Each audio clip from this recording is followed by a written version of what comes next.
الحمد لله نحمده ونستعينه ونستغفره ونؤمن به ونتوكل عليه ونعوذ بالله من شرور أنفسنا ومن سيئات أعمالنا من يهده الله فلا مضل له ومن يضلله فلا هادي له ونشهد أن لا إله إلا الله وحده لا شريك له ونشهد أن سيدنا ومولانا محمدا عبده ورسوله الذي أرسله بالحق بشيرا ونذيرا وداعيا إلى الله بإذنه وسراجا منيرا اللهم صل على محمد وعلى آل محمد كما صليت على إبراهيم وعلى آل إبراهيم إنك حميد مجيد اللهم بارك على محمد وعلى آل محمد كما باركت على إبراهيم وعلى آل إبراهيم إنك حميد مجيد الحمد لله ثم الحمد لله আল্লাহ তাআলার দরবারে কালিমাতু শুকরিয়া আদায় করে নেই যে মহান মনিব আমাদেরকে সুস্থ রাখলেন, ভালো রাখলেন। আল্লাহ তাআলা আমাদেরকে মাহফিলে আসার এবং বসার তৌফিক দান করলেন। এজন্য মহান মনিবের দরবারে মনিবের দেওয়া জবান দিয়ে মনিবের শিখানো ভাষায় উচ্চ বাক্যে শুকরিয়া আদায় করে নেই আলহামদুলিল্লাহ। আপনারা সবাই কেমন আছেন? আজকের এই মাহফিলে আসতে পেরে আপনারা খুশি না বেজার? আমরা এমন একটা মাসে আছি যে সময় রাসূল করিম সাল্লাল্লাহু আলাইহি ওয়াসাল্লাম এই মাস আসলে দোয়া করতেন, আল্লাহুম্মা বারিক লানা ফি রজব ওয়া শাবান ওয়া বাল্লিগনা রমাদান। আল্লাহ তাআলা আপনি আমাদেরকে রজব এবং শাবানের বরকত দিন, বরকত দিয়ে আমাদেরকে রমজান পর্যন্ত নেক হায়াত দিয়ে পৌঁছে দেন। সবাই বলুন আমিন। আজকে আমি যে বিষয়ে আলোচনা করব, মাহফিলের ইন্তেজামিয়া কমিটির পক্ষ থেকে আমাকে একটা বিষয় দেওয়া হয়েছে।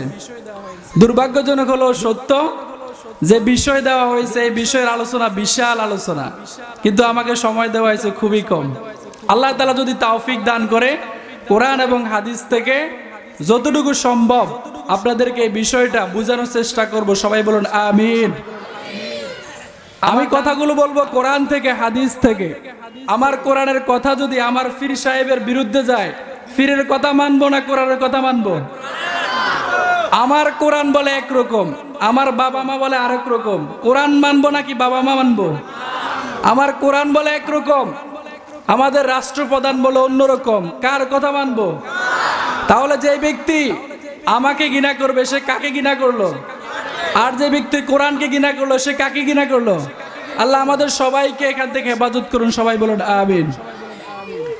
রাসূল করিম সাল্লাল্লাহু আলাইহি ওয়াসাল্লাম মেরাজে গেলেন। তিনি বলেন যে আমি মেরাজে যাওয়ার পর মেরাজের রাত্রে আমার সফর সঙ্গী ছিল হযরত জিবরাইল আলাইহিস সালাম। তিনি আমাকে ঘুরে ঘুরে জান্নাত দেখালেন। কি দেখালেন? এরপরে তিনি আমাদেরকে জাহান্নাম দেখালেন। জান্নাত এবং জাহান্নাম দেখানোর মধ্যে আমি এমন একটা দৃশ্য দেখলাম, এমন একটা দলের পাশ দিয়ে যাচ্ছিলাম যাদের পেটগুলো বড় ঘরের মতো। কিসের মতো? হাদিস শরীফে রাসূল বলেন বুয়ুতুহুম আমসালুল বাইত, তাদের পেটগুলো হলো বড় বড় ঘরের মতো। এই ঘরের মধ্যে আমি দেখতেছি, এদের পেটের মধ্যে আমি দেখতেছি সাপ এবং বিচ্ছু। কি দেখতেছি? আল্লাহর হাবিব বলেন এই সাপ এবং বিচ্ছু যখন এদেরকে কামড় দেয় তখন তারা এত আওয়াজ করে চিৎকার দেয় মনে হয় যেন আসমান এবং জমিনটা ফেটে যাবে, এমন করে তারা চিৎকার দিতেছে। এই করুণ দৃশ্যটা দেখে নবীজি জিব্রাইলকে প্রশ্ন করলেন, ইয়া জিব্রাইলু হা উলাই, এরা কারা? জিব্রাইল বললেন, এরা হলো আপনার উম্মতের ওই সমস্ত লোক যারা দুনিয়াতে সুদ খাইতো। কি খাইতো? এখন আপনারা কিছুটা বুঝছেন আমি কোন ব্যাপারে আলোচনা করব। আমাকে আলোচনার টপিকস দেওয়া হয়েছে সুদ এবং ঘুষ, সুদ এবং এমন একটা আলোচনা দেওয়া হয়েছে যে আলোচনা করলে সবাই বেজার হবে। সবাই কি হবে? রাসূল সাল্লাল্লাহু আলাইহি সাল্লাম আমাদের জন্য ভালোবাসা কম না বেশি? ওনার কত বেশি আপনাকে বলে তো বোঝানো যাবে না। কিন্তু সেই রাসূল মেরাজের রাত্রে যে দৃশ্য দেখলেন, এই দৃশ্য দেখে উম্মতের কাছে এসে বর্ণনা করলেন। এজন্য উম্মত যেন সেই ঘটনা থেকে শিক্ষা নিয়ে তাদের পরকালীন জীবনটাকে সুন্দর করে, ঠিক কিনা? এজন্য রাসূল সাল্লাল্লাহু আলাইহি সাল্লাম বললেন, মেরাজের রাত্রিতে জিব্রাইল যখন আমাকে জান্নাত এবং জাহান্নাম গুলো ঘুরে ঘুরে দেখালো, অপর বর্ণনায় রাসূল বলেন, আমি মেরাজের রাত্রিতে দেখলাম যে একদল লোক তারা সমুদ্রের মধ্যে, অর্থাৎ রক্তের সমুদ্রের মধ্যে তারা সাঁতার কাটতেছে। সাঁতার কাটতে কাটতে যখন লোকটা ক্লান্ত হয়ে যায় তখন সে উঠার জন্য ফাড়ে যাওয়ার চেষ্টা করে। আল্লাহর হাবিব বলেন, আমি নিজের স্বচক্ষে দেখলাম এই লোকটা যখন সাঁতার কাটতে কাটতে ফাড়ে যায় তখন ওই ফাড়ে একজন ফেরেশতা হাতুড়ি দিয়ে তারা হাতের মধ্যে আঘাত করতে থাকে। এই লোকটা ওই ফাড়ে উঠতে পারে না। এরপর যখন সে আবার এই ফাড় থেকে অন্য ফাড়ে যায়, আবার সেই ফাড়ও ফেরেশতা তাকে হাতুড়ি দ্বারা আঘাত করে। আল্লাহর হাবিব বলেন, এই লোকটা উত্তরে যায়, দক্ষিণে যায়, পূর্বে যায়, পশ্চিমে যায়, কোথাও সে উঠতে পারে না। অবশেষে সে আবার সেই রক্তের মধ্যে সাঁতার কাটতে থাকে। নাউজুবিল্লাহ বলুন। এটা হলো সুদের ভয়াবহ পরিণতি। এখন সুদ কি এটা জানা দরকার আছে না নাই? আপনি যখন জানবেন যে এটা গুনাহ, তখন আপনি গুনাহ থেকে বিরত থাকবেন, ঠিক না? আর যদি গুনাহ না বোঝেন তাহলে আপনি গুনাহ থেকে বিরত থাকতে পারবেন? আমাদের সমাজে দুই ধরনের সুদ প্রচলিত আছে। কয় ধরনের? এক ধরনের সুদ হলো, আমি আমার পাশের কারো কাছে আমি 1000 টাকা লাগালাম। কয় টাকা? 1000 টাকা দিলাম, 1 মাস পরে সে আমাকে 1100 টাকা দিবে। কত টাকা? এটা হলো এক প্রকার সুদ। আরেক ধরনের সুদ হলো, আমি ওই লোকটাকে 1000 টাকা দিলাম, যখন সয়াবিন অথবা ধানের সিজন আসবে সে আমাকে 1000 টাকাও দেবে, আবার সাথে 10 কেজি অথবা 15 কেজি সয়াবিন অথবা ধান দেবে। এই ধরনের দুই প্রকারের সুদ আমাদের সমাজে আছে না নাই? এই দুই প্রকারের সুদ আমাদের সমাজে সবচেয়ে বেশি। রাসূল সাল্লাল্লাহু আলাইহি সাল্লাম এই সুদখোরের ব্যাপারে মারাত্মক কথা বলেছেন। আল্লাহ তাআলা সূরা বাকারার মধ্যে পুরো একটা পৃষ্ঠা সুদখোরের ব্যাপারে আলোচনা করেছেন। কার ব্যাপারে? আল্লাহ সুবহানাহু ওয়া তাআলা বলেন, হে নবী আপনি বিশ্ববাসীকে জানিয়ে দেন যারা সুদ খায়। আল্লাহ সুবহানাহু ওয়া তাআলা বলেন, আল্লাযীনা ইয়াকুলুনার রিবা লা ইয়াকুমুনা ইল্লা কামা ইয়াকুমুল্লাযী ইয়াতাখাব্বাতুশ শাইতানু মিনাল মাসসি যালিকা বিআন্নাহুম ক্বালু ইন্নামাল বাইউ মিসলুর রিবা। আল্লাহ সুবহানাহু ওয়া তাআলা বলতেছেন, হে নবী আপনি বিশ্বের লোকদেরকে জানিয়ে দেন যারা দুনিয়াতে সুদ খাবে তারা হাসরের ময়দানে দাঁড়াতে পারবে না। হ্যাঁ, তারা দাঁড়াতে পারবে ওই সমস্ত লোকের মতো যেই সমস্ত লোককে শয়তান স্পর্শ করে পাগল করে দিয়েছে। নাউজুবিল্লাহ বলো।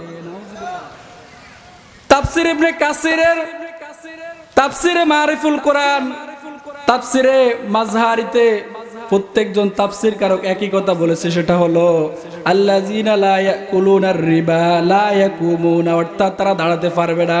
হাসরের ময়দান যখন কায়েম হয়ে যাবে, প্রত্যেকটা মানুষ যখন হাসরের ময়দানের দিকে ছুটতে থাকবে, এই মানুষগুলো দুনিয়াতে সুদ খাওয়ার কারণে তারা দৌড়াতে গিয়ে তারা পড়ে যাবে। অর্থাৎ শয়তান যখন মানুষকে স্পর্শ করে তার স্বাভাবিক যে ভারসাম্যটা থাকে সেটা সে হারিয়ে ফেলে। এজন্য আল্লাহ তাআলা বললেন তাদের পরকালে শাস্তি হলো তারা দুনিয়াতে বড় নামাজি ছিল, হজ করত, যাকাত দিত, লম্বা দাড়ি ছিল, জুব্বা ছিল, পাগড়ি ছিল, কিন্তু ভিতরে ভিতরে সে আবার সুদি কাজ কারবার করতে, এরকম মানুষ আছে না নাই? দেখা যায় সে কখনো নামাজ কাজা করে না, সামনের কাতে দাঁড়িয়ে প্রত্যেক ওয়াক্ত নামাজ আদায় করে, সময় হলে হজ করে আসে, যাকাত দেয়, আবার ভিতরে ভিতরে সে সুদের কাজ করে। এজন্য আল্লাহ তাআলা বলেন, তারা যখন হাসরের ময়দানে দাঁড়াবে, তারা উঠতে গিয়ে পড়ে যাবে, বসতে গিয়ে শুয়ে যাবে। মানুষগুলো যারা তাদেরকে অনেক বড় কিছু মনে করতো, আল্লাহওয়ালা মনে করতো, এদের এই দৃশ্য দেখে মানুষ চিনে ফেলবে, এই লোকটা দুনিয়াতে সুদ করছিল। নাউজুবিল্লাহ। দুনিয়াতে আমার এত সম্মান, আখিরাতে যদি আমি মানুষের কাছে সুদখোর হিসাবে পরিচিত হয়ে যাই, এই সম্মানের কোনো দাম থাকবে? এজন্য আল্লাহ তাআলা বললেন, তাদের শাস্তি হলো তারা দুনিয়াতে সুদ খাওয়ার কারণে হাসরের ময়দানে উঠবে, তবে দাঁড়াতে পারবে না, দাঁড়াতে গেলে পড়ে যাবে। আল্লাহ তাআলা বলেন, যালিকা বিআন্নাহুম ক্বালু ইন্নামাল বাইউ মিসলুর রিবা।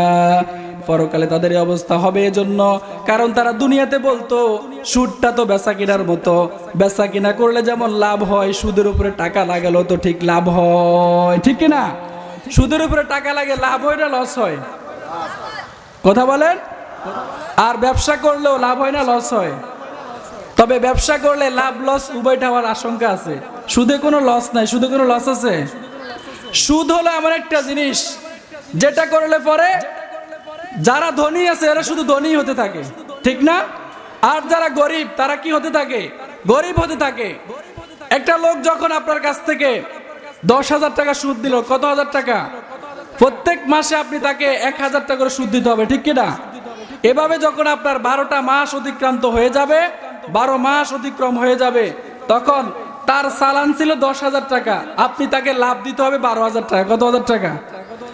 এরপরে সে লোকটা গ্রামে বিচার ডাকবে, বিচার ডেকে বলবে, এই লোকটার কাছে আমি 10,000 টাকা দিয়েছি, 12,000 টাকা সুদের টাকা পাই, আমি খুব দয়ালু মানুষ, তাকে 2,000 টাকা মাফ করে দিলাম, আর থাকলো কত হাজার টাকা? আগের 10, পরে লাভ 10, কত হলো? 20,000। সে আগামী বছর থেকে 20,000 টাকা সুদ হিসাব করতে থাকে, ঠিক কিনা? কিন্তু যে লোকটা সুদ নিয়েছে সে কি গরিব হচ্ছে না ধনী হচ্ছে? আর যে ব্যক্তি সুদ দিতেছে সে ধনী হচ্ছে না গরিব হচ্ছে? এজন্য আল্লাহ সুবহানাহু ওয়া তাআলার বিধান হলো, ওয়া আহাল্লাল্লাহুল বাই'a ওয়া হাররামার রিবা। আল্লাহ তাআলা বলেন, আমার পক্ষ থেকে সিদ্ধান্ত হলো, চূড়ান্তভাবে আমি আল্লাহ তাআলা ব্যবসাকে হালাল করে দিয়েছি এবং সুদকে হারাম করে দিয়েছি। সুবহানাল্লাহ। এই কথা যখন আল্লাহ তাআলা অবতীর্ণ করলেন, তখন মক্কার কাফেররা বলতে লাগলো, সুদ যেমন ব্যবসাও তো তেমন, সুদ যেমন ব্যবসাও তেমন, ব্যবসা করলে লাভ হয়, সুদের উপরে টাকা দিলেও লাভ হয়। এজন্য আল্লাহ সুবহানাহু ওয়া তাআলার হাবিব হাদিসের মধ্যে বলেন, 4 ব্যক্তির প্রতি লানত। কয় ব্যক্তির প্রতি? আন জাবির রাদিয়াল্লাহু তাআলা আনহু قال লাআনা রাসূলুল্লাহ সাল্লাল্লাহু আলাইহি ওয়াসাল্লাম আকিলুর রিবা ওয়া মুকিলাহু ওয়া কাতিবাহু ওয়া শাহিদাইহি ওয়া ক্বালাহুম সাওয়াউন। হযরত জাবির রাদিয়াল্লাহু তাআলা আনহু থেকে বর্ণিত, তিনি বলেন, রাসূল করিম সাল্লাল্লাহু আলাইহি ওয়াসাল্লাম 4 প্রকার লোকের প্রতি লানত করেছেন। 1 নাম্বার হলো ওই ব্যক্তি যে ব্যক্তি সুদ খায়, 2 নাম্বার হলো ওই ব্যক্তি যে সুদ দেয়। আমার সাথে বলুন, 1 নাম্বার কোন ব্যক্তি? যে সুদ দেয়, যে ব্যক্তি সুদের টাকা দেয়। 2 নাম্বার আল্লাহর হাবিব বললেন, যে ব্যক্তি সুদের টাকা নেয়। 3 নাম্বার বিষ্ণু বললেন, যে ব্যক্তি সুদের লেখক হয়। 4 নাম্বার বললেন, যে 2 ব্যক্তি সুদের টাকার সাক্ষী হয়, ঠিক কিনা?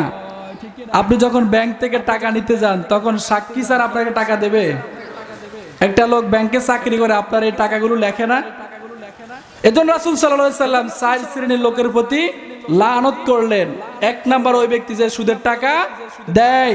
2 নাম্বার ওই ব্যক্তি যে ব্যক্তি সুদের টাকা নেয়। 3 নাম্বার ওই ব্যক্তি যে ব্যক্তি সুদের টাকা লেখে। এই হাদিস থেকে বোঝা যায় যে এই সমস্ত ব্যাংকে সুদি কারবার আছে, ওই সমস্ত ব্যাংকে চাকরি করা জায়েজ। কোন মুসলমান যদি ওই ব্যাংকে চাকরি করে, তাহলে বুঝতে হবে সে সুদের কাজে অন্যকে সাহায্য করতেছে, ঠিক কিনা?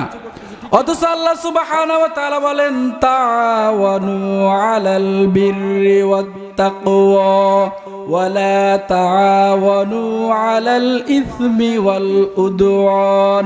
আল্লাহ তাআলা বলেন, তোমরা একে অপরকে আল্লাহ তাআলার ভয় এবং দ্বীনের কাজে সাহায্য করো, তোমরা একে অপরকে গুনাহের কাজে কখনো সাহায্য করো না। এটা থেকে বোঝা যায় সুদী ব্যাংকে চাকরি করা জায়েজ হবে। এরপরে যে ব্যক্তি সুদের সাক্ষী হয়, যে ব্যক্তি সুদ দিল তার লাভ আছে না নাই? যে ব্যক্তি সুদ নেয় তার লাভ আছে না নাই? কিন্তু মাঝখান দিয়ে যে সুদের সাক্ষী হয় তার কোনো লাভ আছে? যে ব্যক্তি সুদের লেখা লেখে তার কোনো লাভ আছে? কিন্তু রাসূল বলেন তারা উভয়ে গুনার দিক দিয়ে সমান। নাউজুবিল্লাহ বলেন। এরপর আল্লাহ হাবিব সাল্লাল্লাহু আলাইহি সাল্লাম কত মারাত্মক কথা বললেন। বিশ্বনবী সাল্লাল্লাহু আলাইহি সাল্লাম বলেন, আন আবি হুরায়রা রাদিয়াল্লাহু তাআলা আনহু قال رسول الله صلى الله عليه وسلم الربا 70 حوبا ايسرها ان ينكح الرجل امه। আল্লাহর নবী, যে নবী উম্মতকে জান্নাতে নেওয়া পর্যন্ত তিনি জান্নাতে যাবেন না, যে নবী উম্মতের জন্য দুনিয়ায় থাকা অবস্থাও কেঁদেছেন, এখনো কবরে কাঁদতেছেন, হাসরের ময়দানও নবী কাঁদবেন, এই নবী যেই ব্যক্তি সুদ খায় তার ব্যাপারে কত মারাত্মক কথা বলেছেন শুনুন। হযরত আবু হুরায়রা রাদিয়াল্লাহু তাআলা আনহু থেকে বর্ণিত, তিনি বলেন রাসূল করিম সাল্লাল্লাহু আলাইহি ওয়াসাল্লাম ইরশাদ করেছেন, যে ব্যক্তি সুদ খায় তার জন্য রয়েছে 70টা গুনাহ। কয়টা গুনাহ? কয়টা গুনাহ? আল্লাহর হাবিব কত মারাত্মক কথা বললেন। আর রিবা 70 হুবান, যে ব্যক্তি সুদ খাবে তার জন্য হলো 70টা গুনাহ। আইসারুহা, এর মধ্যে সর্বনিম্ন গুনাহ যেটা সেটা হলো আইয়ানকিহার রাজুলু উম্মাহু, যে ব্যক্তি সুদ খাইলো সে ব্যক্তি তো সুদ খায় নাই, বরং যেই মা তাকে 10 মাস 10 দিন গর্ভে ধারণ করলো, বুকের 2 বছর তাজা রক্তগুলো প্রাণ করালো, সে যেন সুদ খাইলো না, বরং সে ব্যক্তি মনে হয় তার মাকে বিয়ে করলো। নাউজুবিল্লাহ বলুন। এখানে কি এমন কোন মানুষ পাওয়া যাবে যে তার মায়ের সাথে ব্যভিচার করতে রাজি হবে? আমার তো মনে হয় কোন সুস্থ মস্তিষ্কের মানুষ তো রাজি হবে না। কোন পাগলও তার মাকে বিয়ে করার প্রস্তাব দিতে পারে না, ঠিক কিনা? রাসূল সাল্লাল্লাহু আলাইহি সাল্লাম বললেন, যে ব্যক্তি সুদ খায় সে সুদ খায় না, বরং সে তার মায়ের সাথে জিনা করে। নাউজুবিল্লাহ। এরপর আল্লাহর নবী বলেন যে যেই ব্যক্তি সুদ খায় তার জন্য এমন গুনাহ সেটা হলো যে ব্যক্তি জেনে শুনে বুঝে 1 দিরহাম সুদ খায়। কয় দিরহাম? যেই ব্যক্তি বুঝে শুনে জেনে যে এটা গুনাহ, এটা সুদ, জেনে শুনেও গুনার পরে যে ব্যক্তি সুদ খায়, আল্লাহর নবী বলেন যে ব্যক্তি সুদ খাইলো সে ব্যক্তি 36 বার জিনা করলে যেই গুনাহ হইতো তার আমলনামায় সেই গুনাহ আল্লাহ তাআলা দিয়ে দেন। নাউজুবিল্লাহ। এবার আপনাদের কাছে আমার প্রশ্ন, যেই মহিলাটা তার দেহকে বিক্রি করে আমরা তাকে কি বলি? পতিতা বলি। কি বলি? যৌনপল্লীতে যে সমস্ত মহিলারা তাদের দেহ বিক্রি করে আমরা তাকে কি বলি? পতিতা বলি। এই মহিলাটা দৈনিক 40 অথবা 50 অথবা 60টা পুরুষের সাথে সে মেলামেশা করা তার পক্ষে সম্ভব হয় না। কিন্তু যে ব্যক্তি জেনে শুনে 1 দিরহাম সুদ খাইলো, সে 36 বার জিনা করার সেই গুনাহ তার কাঁধে উঠাইলো। এবার আপনি বলুন, ওই মহিলাটা তার জীবনে যদি 40 বছর হায়াত পায়, 60 বছর হায়াত পায়, সে কি এই 60 বছর জিনার কাজে ব্যয় করে? 20 বছরের পরে সে জিনার কাজে হাত দেয়। তাহলে সে 40 বছর হায়াত পাইলে 20 বছর জিনার কাজ করলো, এই 20 বছর সে কয়টা জিনার গুনাহ করতে পারে? সর্বোচ্চ না 1 লাখ জিনার গুনাহ করতে পারে। সর্বোচ্চ কত? 1 লাখ। কিন্তু যেই লোকটা হাজী সাহেব, লম্বা দাড়ি আছে, মাথায় পাগড়ি আছে, সুন্নতের কোনো কমতি নাই, এই লোকটা সুদ খায়, তাহলে ওই মহিলাটা নিকৃষ্ট নাকি এই লম্বা হাজী সাহেব নিকৃষ্ট? এজন্য রাসূল সাল্লাল্লাহু আলাইহি সাল্লাম বললেন, যে ব্যক্তি সুদ খাবে 1 দিরহাম সে যেন 36 বার জিনা করার গুনাহ তার কাঁধে উঠালো।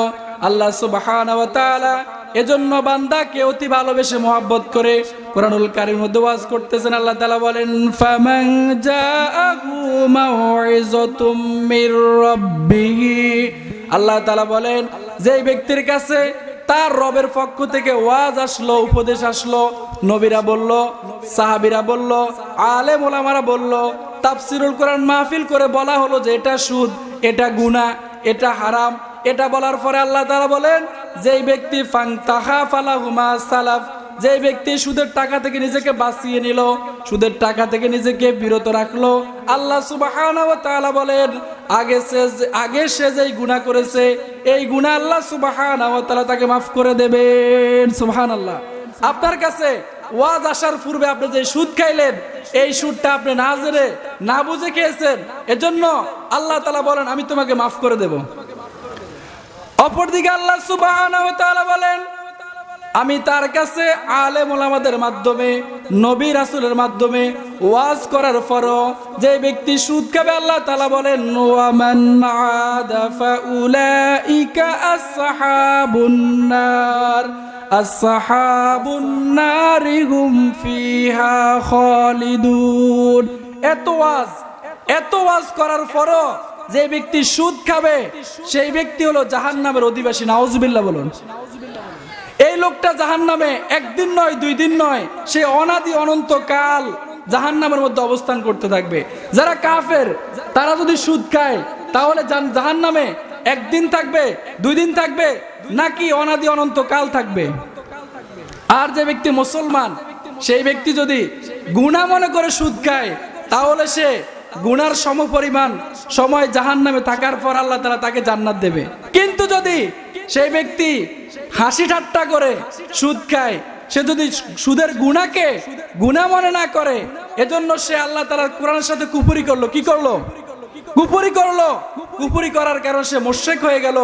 মুসলমান আমরা লেবাসে দেখি, সূরাতে দেখি, কিন্তু ভিতরে সে ব্যক্তি সুদকে হালাল মনে করে মুশরিক হয়ে বসে রয়েছে। এজন্য আল্লাহ তাআলা বলেন সেই ব্যক্তি জাহান্নামে চিরকাল অনাদি অনন্ত কাল অবস্থান করতে থাকবে। নাউজুবিল্লাহ।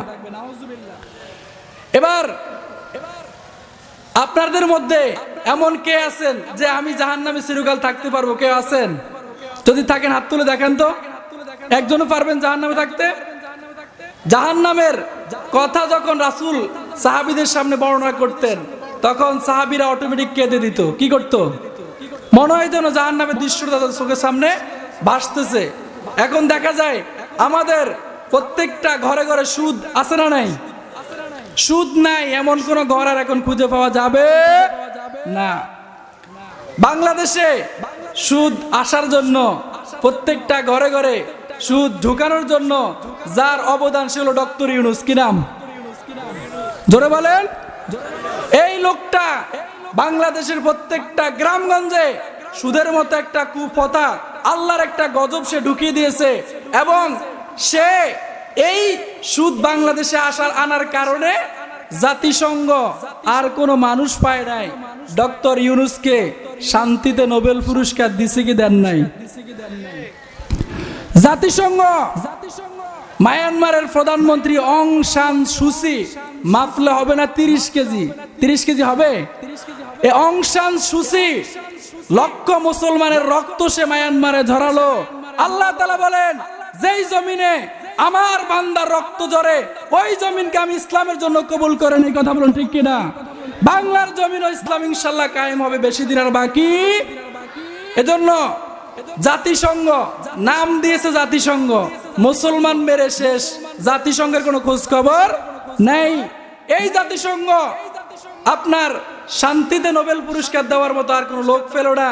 ডক্টর ইউনূসকে দিয়েছে জাতিসংঘ শান্তিতে নোবেল পুরস্কার।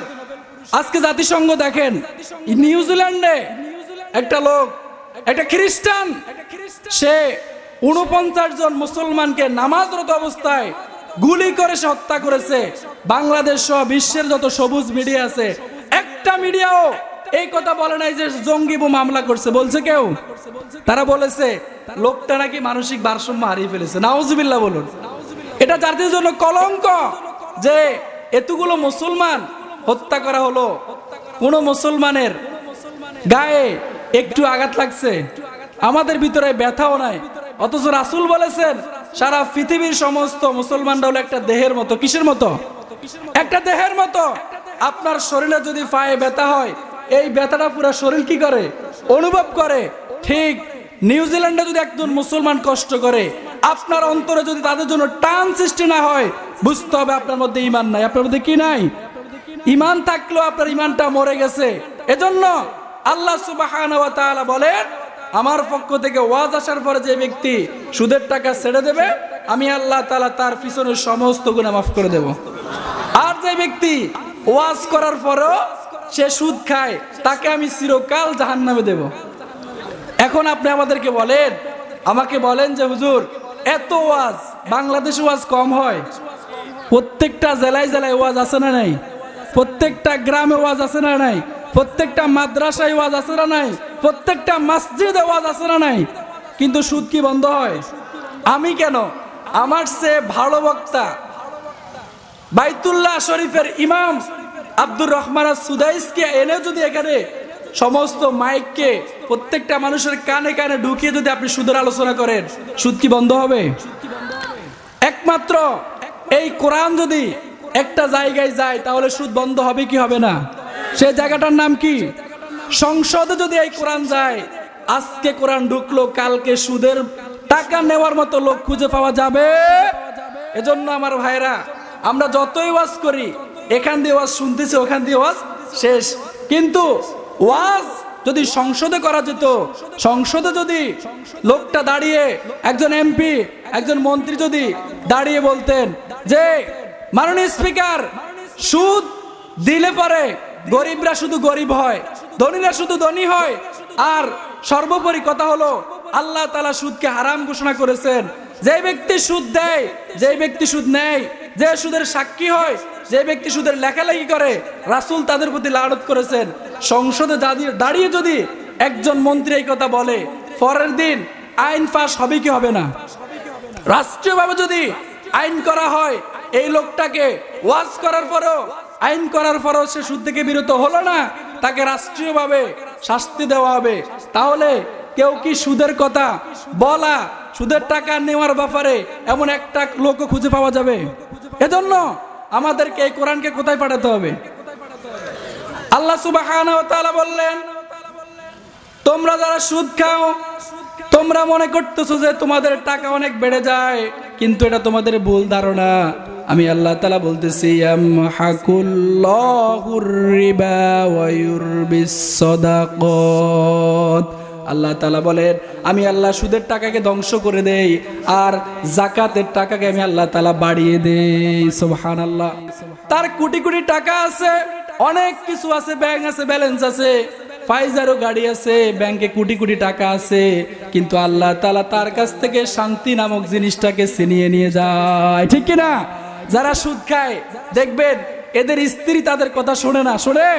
তাদের ছেলে তাদের কথা শোনে না, তাদের মেয়ে তাদের কথা শোনে না।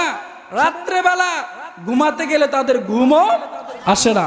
একটা রিক্সাওয়ালা, সে সারাদিন পরিশ্রম করলো, পরিশ্রম করার পরে সে 200 বা 300 টাকা ইনকাম করলো। কত টাকা? 200 বা 300 টাকা। এই 200-300 টাকা দিয়ে সে কিছু চাল নিল, কিছু ডাল নিল। ভালো গোস্ত তো সে নিতে পারবে না, নিতে পারবে? সে কিছু চাল নিল, কিছু ডাল নিল, বাড়ি থেকে স্ত্রীকে দিল। স্ত্রী রান্না করে বলে, প্রাণের স্বামী, সারাদিন কষ্ট করেছো, আমাদের জন্য কষ্ট করেছো, আসো আমি তোমাকে আমার নিজ হাতে খাওয়াই দেই। সুবহানাল্লাহ। এই স্ত্রী স্বামীর কপাল থেকে ঘাম ঝরতেছে, স্ত্রী ঘামগুলো নিজের কাপড়ের আঁচল দিয়ে মুছে দেয়, আর স্বামীকে বলে, সারাদিন কষ্ট করেছো, একটু ভালো করে খাও। এই লোকটা ফলাও দিয়ে ভাত খেলো না, গোস্ত দিয়ে ভাত খেলো না, শুধুমাত্র ডাল দিয়ে ভাত খেয়ে সে একটু পরে ঘুমাবে। বালিশ নাই, কি নাই? ঘুমাবে, বালিশ নাই, শক্ত ফোমের বিছানা নাই, শুধুমাত্র ইট, মাথায় একটা ইট, নিচে হলো মাটি। এই ইটের উপরে সে মাথা দিয়ে এমন ভাবে নাক ডেকে ঘুম যায়, 12 চাক্কার টাটা ইঞ্জিন ফেল। ঠিক কিনা? এমন নাক ডেকে ঘুম যায়, শোয়ার আগে ঘুম আসে না নাই? কিন্তু অপরদিকে দেখেন, যেই লোকটাকে আমরা দেখি দিনের বেলা ফাইজারু গাড়ি নিয়ে ঘোরে, রাত্রেবেলা দেখি হোটেল সেরাডরে ভাত খায়, সন্ধ্যাবেলা দেখবেন রাত্রেবেলা যখন সে ঘুমাতে যায়, বাড়িতে গিয়ে যখন স্ত্রীকে বলে, স্ত্রী ভাত খাবো, সে বলে, ঘরের মধ্যে ভাত আছে, তুমি বেড়ে খাও। বলে কি বলে না? এরপরে সে লোকটা রাত্রে শুতে গিয়ে ডানে কাত হয়, বামে কাত হয়, চোখে ঘুম আসে না, কারণ ঘরের মধ্যে কোটি কোটি টাকা। কোন দিক থেকে একটা গুলি এসে এই লোকটার ফিটটাকে ঝাঁঝরা করে দেয়, একদম চিন্তা আসে না নাই? আল্লাহ সুবহানাহু ওয়া তাআলা বলেন, সুদ খেয়ে টাকাকে তুমি বাড়াচ্ছ, না না, ভুল ধারণা। আমি আল্লাহ তাআলা এই সুদকে ধ্বংস করে দিচ্ছি। এই সুদের টাকা দুনিয়া তো তোমার কোনো কাজে আসবে না, পরকালেও তোমার কোনো কাজে আসবে না। আমি আল্লাহ তাআলা এই সুদের টাকাগুলো তোমার পেটের মধ্যে বড় বড় সাপ হিসেবে লালন পালন করতেছি। নাউজুবিল্লাহ। অপরদিকে আল্লাহ তাআলা বলেন ওয়ায়ুরবিস সাদাকা, আমি আল্লাহ তাআলা যে ব্যক্তি সদকা দেয়, যাকাত দেয়, আমি আল্লাহ তাআলা সেই ব্যক্তির যাকাতে সম্পদকে বাড়িয়ে দেই। সুবহানাল্লাহ। এই দুনিয়া তো শান্তি, পরকালে শান্তি আছে না নাই? এজন্য আল্লাহ তাআলা বললেন ওয়াল্লাহু লা ইউহিব্বু কুল্লা কাফফারিন আসিম।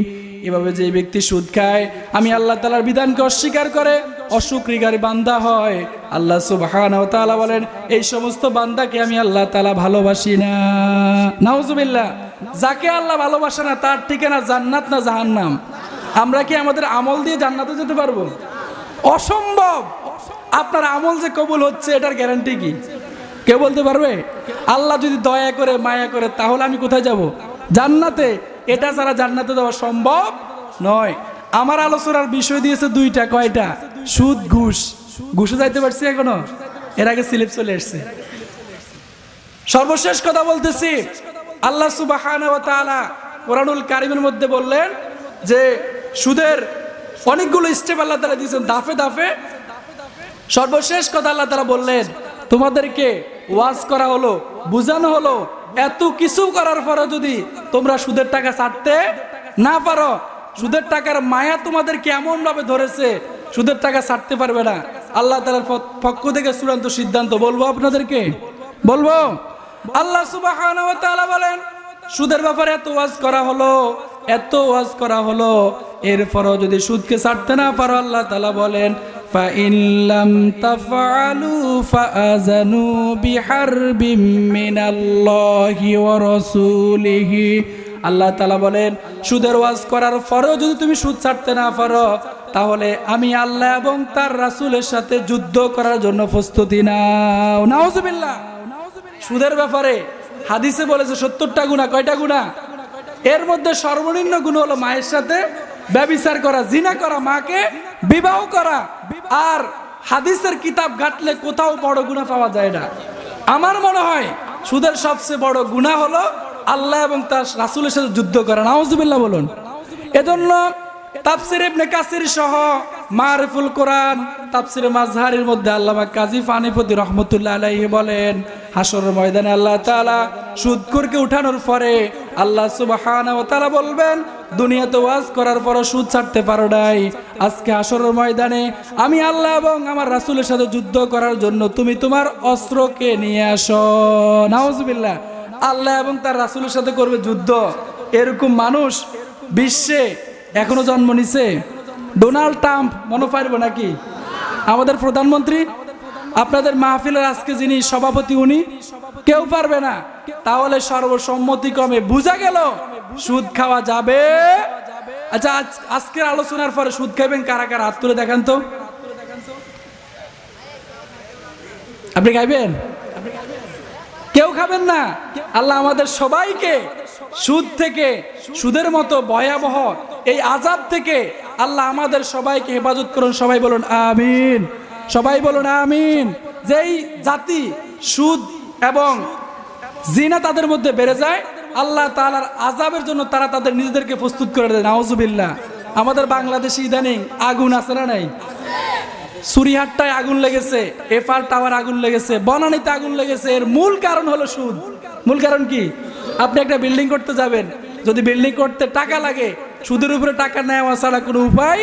আল্লাহ বলেছেন ইয়ামহাকুল্লাহু রিবা, আমি আল্লাহ তোমার সুদকে ধ্বংস করে দেব। এজন্য আল্লাহ আমাদের চোখে আঙ্গুল দিয়ে দেখাচ্ছে সুদের টাকার বিল্ডিং আমি কিভাবে ধ্বংস করি, ঠিক কিনা? ওয়া আখির দাওয়ানা আনিল হামদুলিল্লাহি রাব্বিল আলামিন।